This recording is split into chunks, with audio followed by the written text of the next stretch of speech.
ఇకో Tejas world class electric bike అతి తక్కువ ధరలోనే.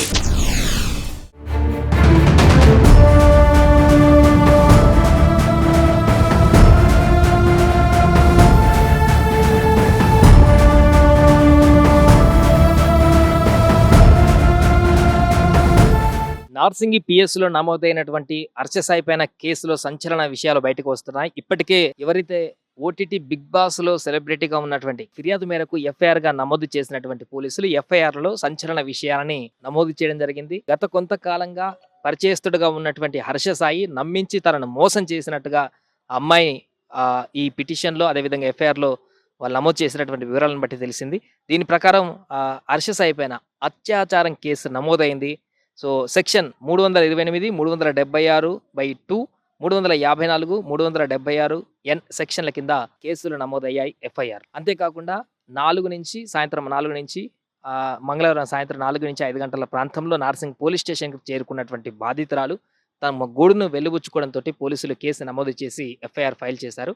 దీంతో ఆ అమ్మాయికి సంబంధించి వైద్య పరీక్షలు కూడా చేసి కేసుని మూవ్ చేసినటువంటి పరిస్థితి మనకు కనిపిస్తుంది. దీంట్లో సంచలనాత్మకమైనటువంటి విషయాలు బయటకు రావడం జరిగింది. దాంట్లో ఆమె పేర్కొన్నటువంటి అంశాలు మనం చూస్తే, తన డబ్బు వాడుకుంటూ లైంగికంగా వేధించాడంటూ కూడా ఈ అమ్మాయి ఫిర్యాదులో వెల్లడించడం జరిగింది. అంటే మెగా అనేటువంటి ఒక సినిమాని ఈ అమ్మాయి ప్రొడ్యూస్ చేస్తుంది. హర్ష సాయి అనేటువంటి వ్యక్తి హీరోగా ఈ సినిమాలో నటిస్తూ ముందుకు వెళ్తున్నారు. సెప్టెంబర్ 17న లాస్ట్ ఇయర్ ఇదే సమయానికి ఆ మెగా అనేటువంటి సినిమాకి సంబంధించినటువంటి టీజర్ను కూడా విడుదల చేయడం కూడా జరిగింది. సుమారుగా 12 మిలియన్స్కి పైగా వ్యూస్తో సంచలనంగా మారినటువంటి ఈ సినిమా హోప్స్ కూడా పెంచింది అప్పట్లో హర్ష సాయి అభిమానులకు సంబంధించి. దీంతో ఆ సినిమా గ్రాండ్గా రిలీజ్ అవుతుంది అనుకున్నటువంటి సందర్భంలో సంవత్సరం అయినటువంటి తర్వాత తాజాగా సినిమా పేకమేడలకు కుప్పకూరడమే కాదు, ఆ సినిమాకి సంబంధించినటువంటి నిర్మించినటువంటి అమ్మాయే ఏకంగా లైంగికంగా వేధించి తనను వాడుకునే డబ్బు కూడా తను వాడుకొని తన డబ్బును ఉపయోగించుకొని తనను మోసం చేశాడంటూ కూడా కంప్లైంట్ చేయడం ఒక్కసారిగా సంచలనంగా మారింది. వైజాగ్ సంబంధించినటువంటి హర్ష సాయి యూట్యూబ్లో గత కొంతకాలంగా ఎంత ఫేమస్ అయ్యాడో మనందరికీ తెలిసిందే. సో దీంతో 2 కోట్లు తీసుకున్నడానికి కూడా అమ్మాయి ఫిర్యాదులో పేర్కొన్నారు.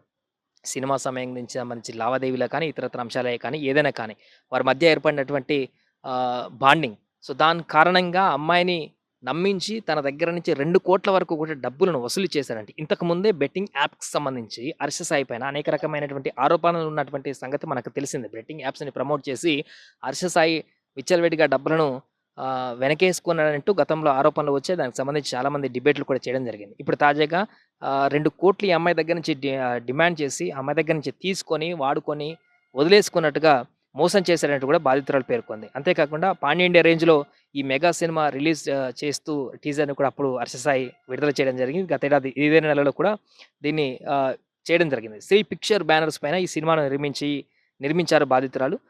టీజర్ రిలీజ్ అయినటువంటి ఏడాది గడుస్తున్నా కూడా విడుదల కానటువంటి సినిమాకి సంబంధించి కూడా అనేక అనుమానాలు కూడా ఇప్పటికీ వ్యక్తమైనటువంటి సందర్భంలో అసలు ఈ సినిమా ముందుకు వెళ్ళట్లేదు అనేటువంటి విషయం ఈరోజు కేసు నమోదవడంతో తేటతెల్లమైంది. సో తర్వాత స్క్రీన్ పైన కూడా ఎప్పుడు కూడా బాధితురాలు కనిపించలేదు. తాజాగా హర్ష సాయి మోసం చేశారంటూ తాజాగా ఫిర్యాదు చేయడంతో ఈ సినిమాకి సంబంధించినటువంటి అసలు గుట్టు మొత్తం కూడా బయటికి వచ్చినటువంటి పరిస్థితి నెలకొంది.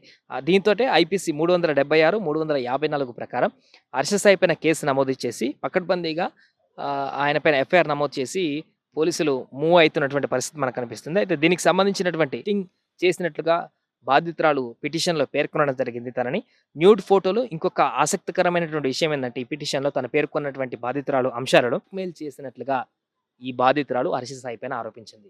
మరొకసారి చెప్తున్నాను, న్యూడ్ ఫోటో అమ్మాయిని బ్లాక్ మెయిల్ చేశాడు హర్ష సాయి అనేటువంటి విషయాన్ని కూడా ప్రధానంగా హైలైట్గా ఈరోజు ఇచ్చినటువంటి పిటిషన్లో అమ్మాయి పేర్కొనడం జరిగింది. సో హర్ష సాయి పైన క్రిమినల్ కేసును నమోదు చేశారు పోలీసులు. దీనికి సంబంధించి పోలీసులు కూడా క్లారిటీ ఇవ్వడం జరిగింది. ఎలాంటి కేసులు నమోదు చేయడం జరిగింది, ఎవరైతే ఈ బాధితురాలు ఏం చెప్పింది దానికి సంబంధించిన వివరాలను కూడా ఇవ్వడం జరిగింది. పూర్తిగా దీనికి సంబంధించినటువంటి క్లారిటీ ఇస్తూ రాజేంద్రనగర్ డీసీపీ శ్రీనివాస్ కూడా తెలిపిన వివరాల ప్రకారం ఏంటంటే 376, 354 సెక్షన్ల కింద కేసు నమోదు చేసి బ్లాక్మెయిల్ చేశాడని యువతి ఫిర్యాదు చేసిందంటూ కూడా ఆమె పేర్కొందనేటువంటి వివరాలను కూడా డీసీపీ వివరించడం జరిగింది. దీని కారణంగా వెంటనే ఎఫ్ఐఆర్ నమోదు చేసి తగిన యాక్షన్ తీసుకుంటామని కూడా వెల్లడించడం జరిగినటువంటి పరిస్థితి నెలకొంది.